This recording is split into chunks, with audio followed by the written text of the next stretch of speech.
I'm going to pass you over to Catherine Dalton for a quick introduction from the PPN. She's Secretariat Member with Limerick PPN.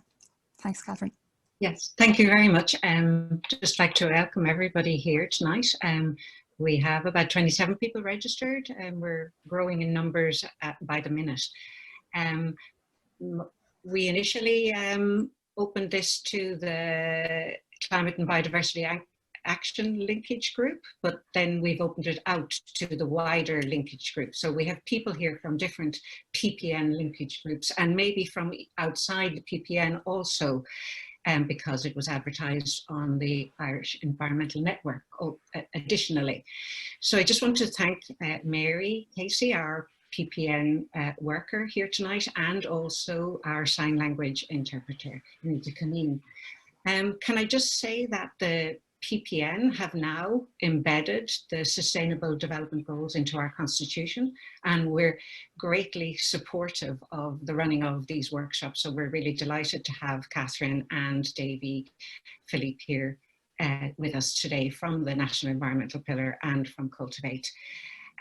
We now have activated a dedicated Sustainable Development Goals webpage on our website, and we will post materials on that website after this meeting and going forward again. So once again, I think we're all here because we're greatly interested in creating a sustainable future at local level, and we're keenly aware of everyday actions and poor practices that are causing damage, and we're particularly interested in the importance of local action. So thank you again, Davie and Catherine, and we look forward to tonight's workshop and our second one that's to come. Thank you. That's brilliant. Thank you, Catherine, for that introduction. And so I'll pass you over to Davie now, who will kick off the presentation. So take it away there, Davie. Yeah, thanks, Catherine, and thanks, Catherine. I'm delighted to be here. I'm based in Tipperary, so Limerick is our next county and main city. And so any relationships, connections, I think, with community groups and environmental groups, I think is very important. What I'm going to do today is introduce the Sustainable Development Goals with a bit of a wider context to just show us the potential opportunities for breaking out of our own sectors and into being able to attract other sectors and groups to our work. So if we're working on social justice issues, we can see how we can, with the goals, see and show how we are addressing other issues that we need to address for sustainability. So I'll just share my screen and I'll take you into this little 10-minute presentations, just introducing the Sustainable Development Goals. So you know, as most of you know, but it's good just to remember again that there's 17 goals. Underneath that, there's 169 targets. This has been agreed on in 2015 by 193 countries at the UN. And it was the biggest, largest consultation process the UN had ever done then to reach these goals. Ireland played a key role. David O'Donoghue, ambassador, was the chair of the SDGs as they were being developed. So Ireland played a key role. And the key thing, I think, as we're going to stress here, is the interconnected aspects of the goals. We shouldn't see one goal in isolation. It's about seeing an interconnected, more holistic, systemic approach to seeing how we develop our communities and respond to the climate crisis and build prosperity and jobs and livelihoods and more social justice. So just to Ireland played the lead role. We've got a national implementation plan that I think is due to be reviewed, and then every 4 years there's a voluntary national review that a lot of the civil society organizations, other NGOs and Coalition 2030 and the government go to New York. So there's a process there. But let's zoom back a little, just go, these are the Sustainable Development Goals. What is sustainable development? Where did that come from? And it is a relatively recent concept, first coming out in 1987 with the Brundtland Report and the big event, Our Common Future. Then the first Earth Summit in Rio de Janeiro in 1992, which really brought together the need for an integration of economic development, environmental protection, and social justice and social inclusion. And for a long time in the work I do, I'm constantly telling people, oh, I'm not just, because the work we've been doing is framed in sustainability. We're really the Sustainable Ireland Cooperative. But my work isn't just about the environment. It's as much about society and community and economies, especially local economies.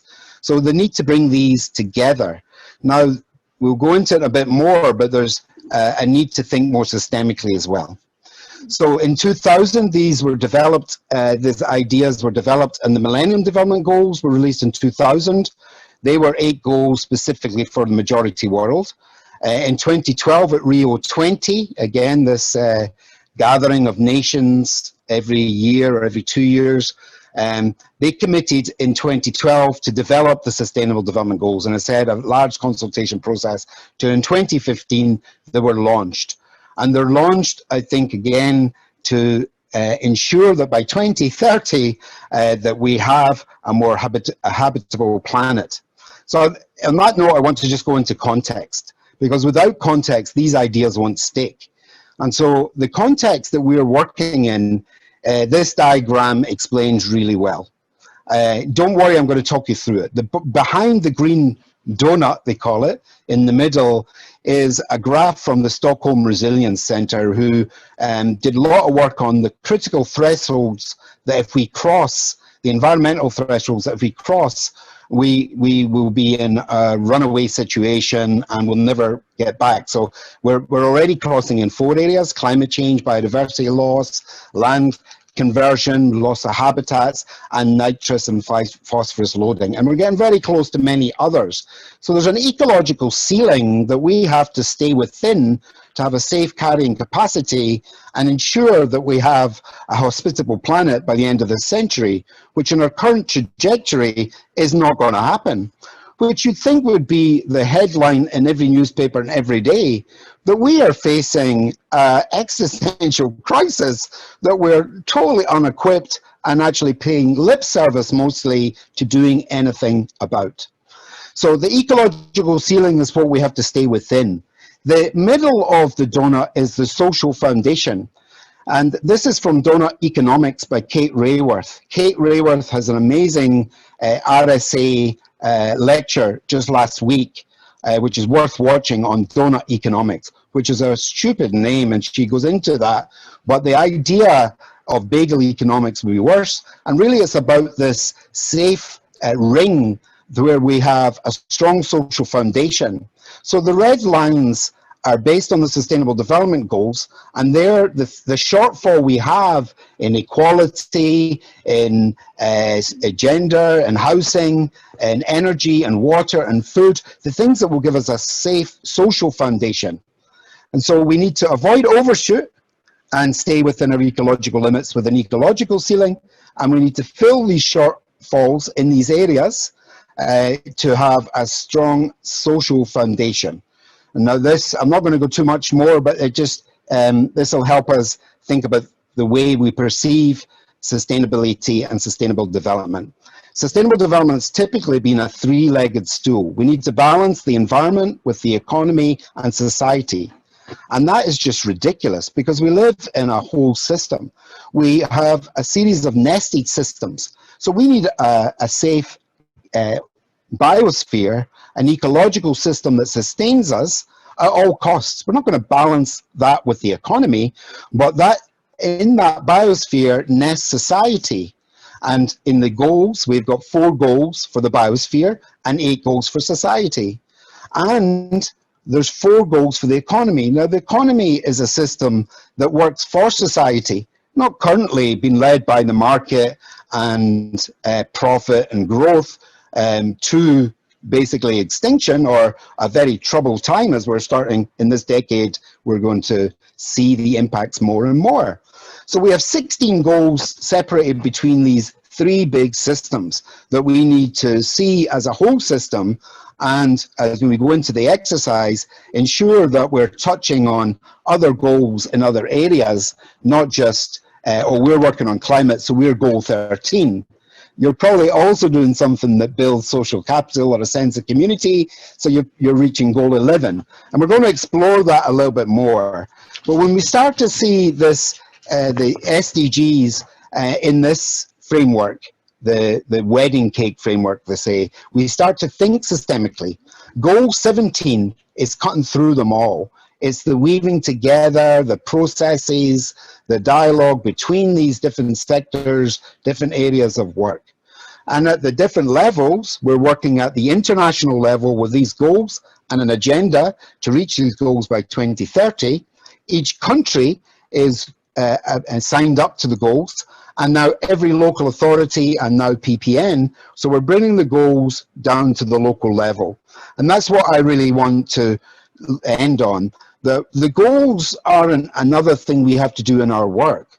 The goals are a way to frame our work, that we can show that we're reaching different targets, different goals, and attracting different audiences, and actually working more systemically towards a sustainable Limerick and not fragmented.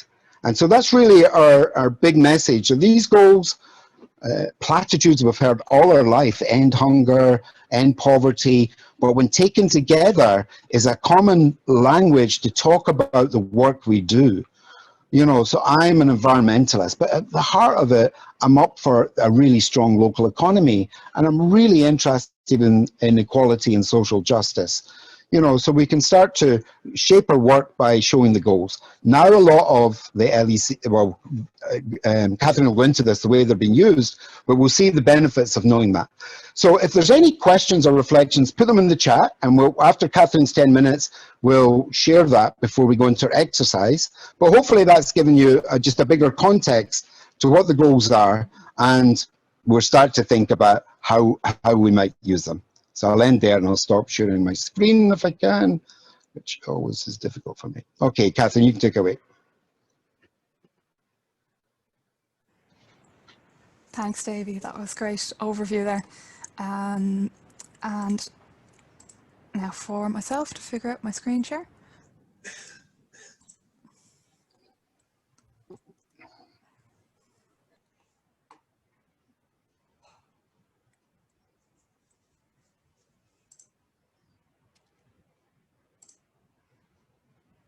Okay, well, Catherine's getting her screen share together. Just remember to use the chat. It's on the bottom toolbar. It might be in at the end, and then just press chat and you can see that where people have been interesting. On you go, Catherine. Thank you. Brilliant.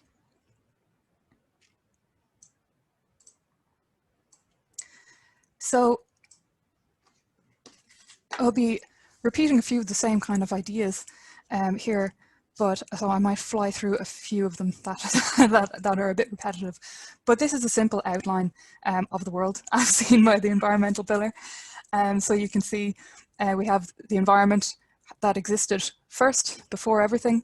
From that, our societies evolved, and then from our societies, we created the economy to serve the society, and that's how it was meant to be. So whether it is or not is another deal, but that's how we see it anyway.